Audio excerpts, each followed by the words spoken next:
work with everyone. They work with the biggest names in the industry, right to up and new coming acts that you've never heard of before, but you're going to love. Now, tonight's lineup, I've worked with every single one of them, and I love them all to death. They are absolutely going to blow you away. Are you ready to welcome him to the stage? Yeah. No, I'm sorry. This is a free bar, free food, free comedy. I need more energy in the room.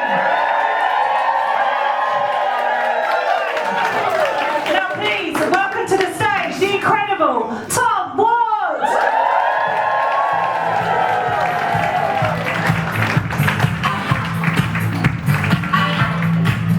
Let's clap for Kelly Convey back from Motherhood.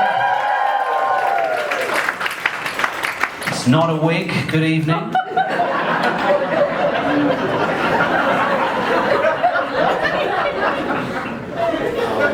It's nice to be here. This is my kind of people. The corporate sector. That's what I've worked all these years for.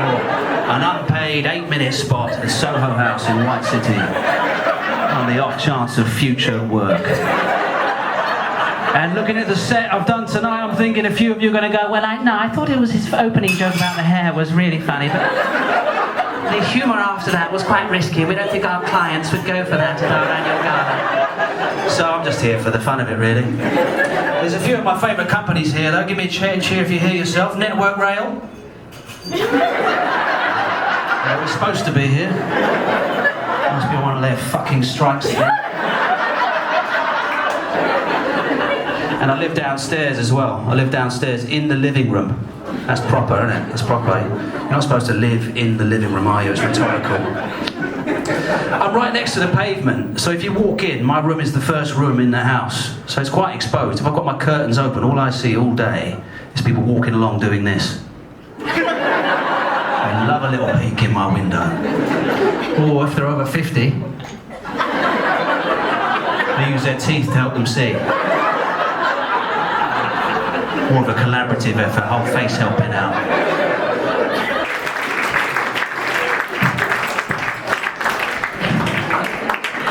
Tom Ward, everybody! Please welcome to the stage, absolutely incredible, Michael Akadiri! Let me go for it. For those of you who don't know, when you're taught to do CPR, you're normally taught to do it to the beat of Staying Alive. You guys know that? Yeah. So it's like staying alive, and you'll be vibing, you'll be alive the same. And that's the problem with the music. And that messed me up one time. Woo! I'll be real with you, man, that messed me up. I was on a night shift, I was with one of my nursing colleagues, a patient becomes responsive, so she goes over and she's like, Annie, are you okay? So I was like, Annie, are you okay? Are you okay? Are you okay, Annie? But at this point, it became a duet. We forgot Annie wasn't okay. Then I get to the chorus now. I was like, you've been struck by a smooth criminal. Then I start doing compression to the beat. And then, very, very proud to announce London that Annie was okay. But the wickedest thing, man, Annie had a DNAR in place. If you don't know what that is, some of you are probably on one. But if you don't know what that is, that's a do not resuscitate order. We were meant to revive Annie. We were meant to leave Annie not okay. But the wickedest thing, Annie knew this. So when she came to, she thought she was dead. She was like, am I in heaven or hell? I said, no worse, you are in Tottenham. And that's all she wrote, man. And that's all she wrote. I've been Mike Akadiri, thank you for your time. So please welcome to the stage, absolutely incredible, Olga Koch!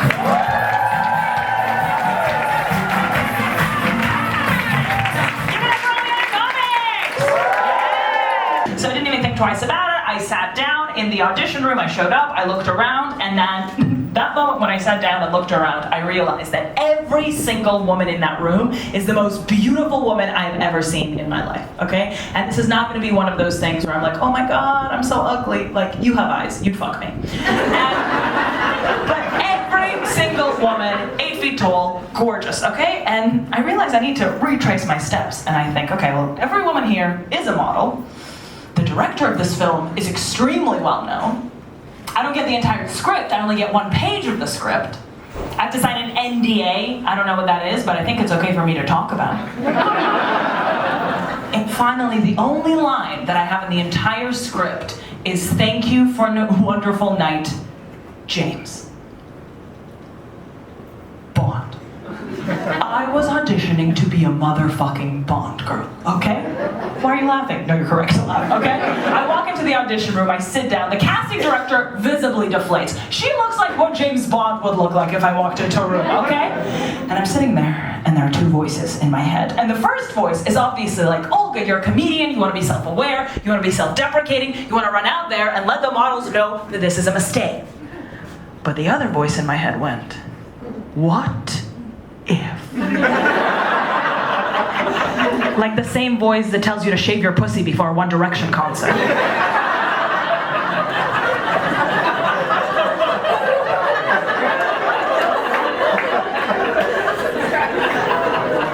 What if? What if they go in another direction?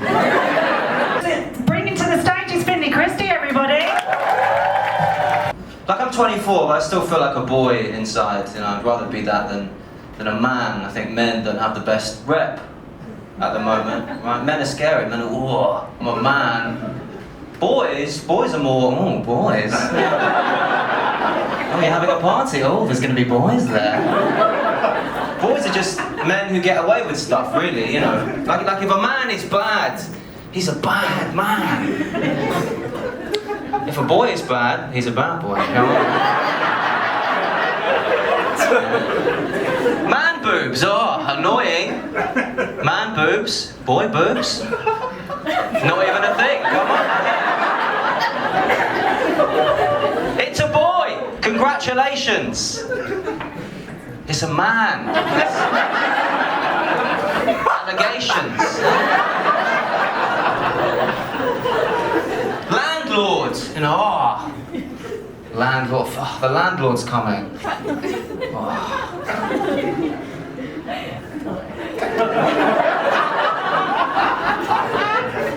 Rent boy, okay.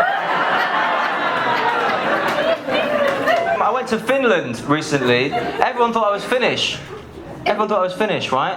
I met this woman in a market in Helsinki. She saw me, she was like, oh my god. You look so Finnish. You look exactly like my son. And then she showed me a picture of the ugliest kid I've ever seen.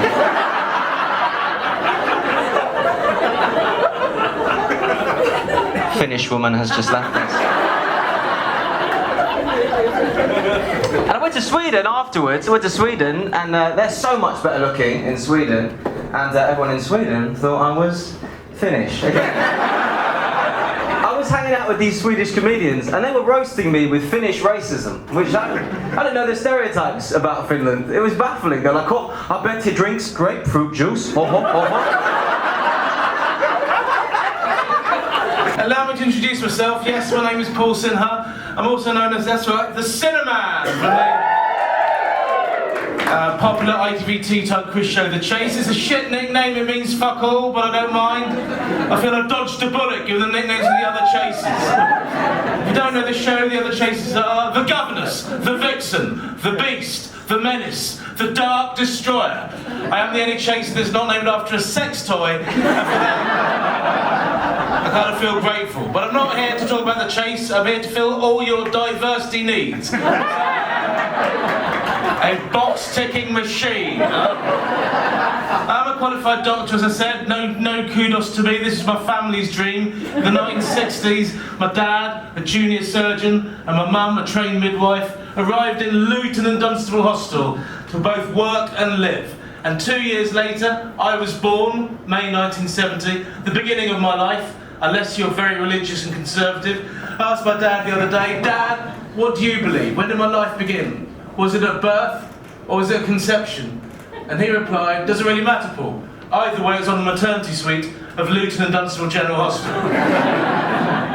Too much information, Dad, too much information. But as I continue to tick boxes, I'm also an openly gay man. And it's not a bad look. Women cheering, not a compliment, but thank you anyway. Let me remind you, if I say I'm gay and that many women cheer, you are celebrating the fact that you're never, ever, ever going to get a piece of me. So, it's not a bad life, I've been the only openly gay British Asian qualified doctor compared to quiz with Parkinson's disease on the United Kingdom comedy circuit.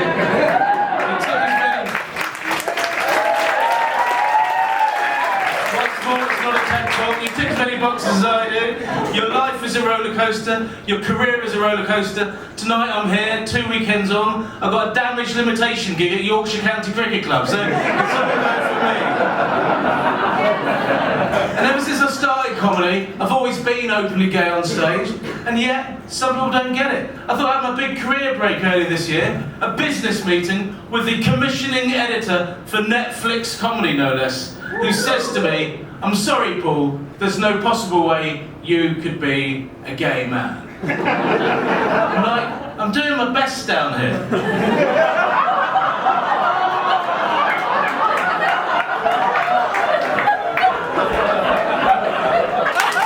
Thank you, Speakers Corner. Have a great night. Thank you. Welcome to the stage, the absolutely incredible Catherine Bohart!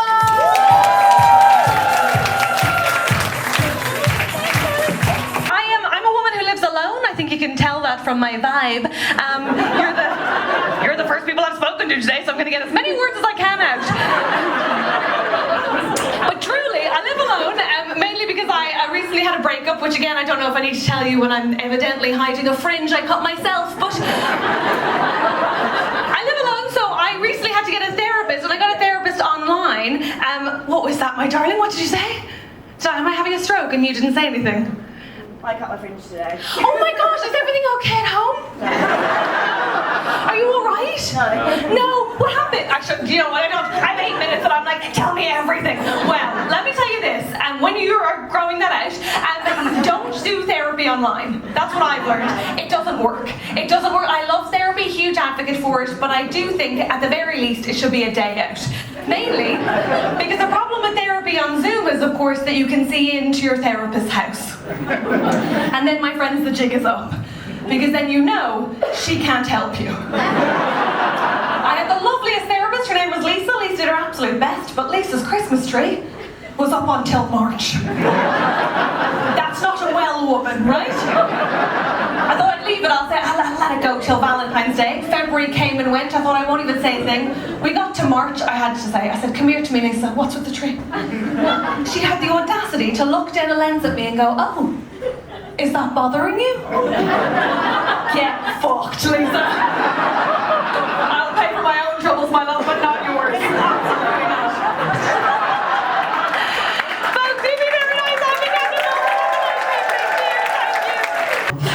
So please welcome to the stage the absolutely incredible Seann Walsh! Yes, I was in the jungle, ladies and gentlemen. All the money went on an extension, which is why I'm here. Thank you very much. No, of course I'm here because the missus wants a kitchen island. Please help. That's how you know you've made it, isn't it? When you get the kitchen island. Women love a kitchen island. You fucking love it. That is the sign you've made it. Oh, that passive aggression. Would you like a fork? I'll just be 8 minutes.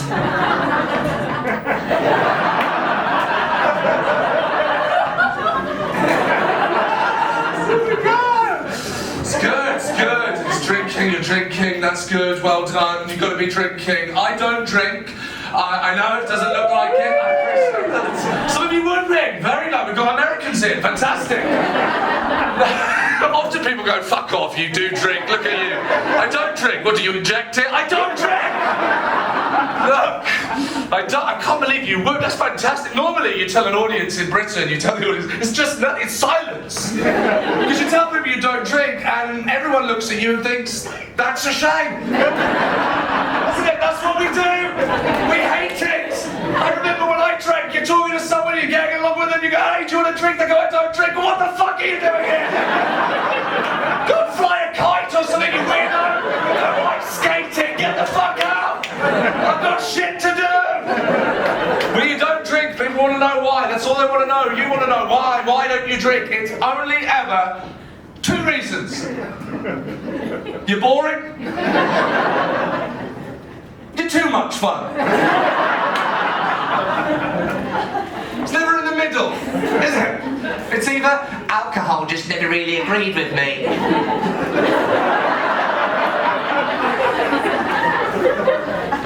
I fucked a badger.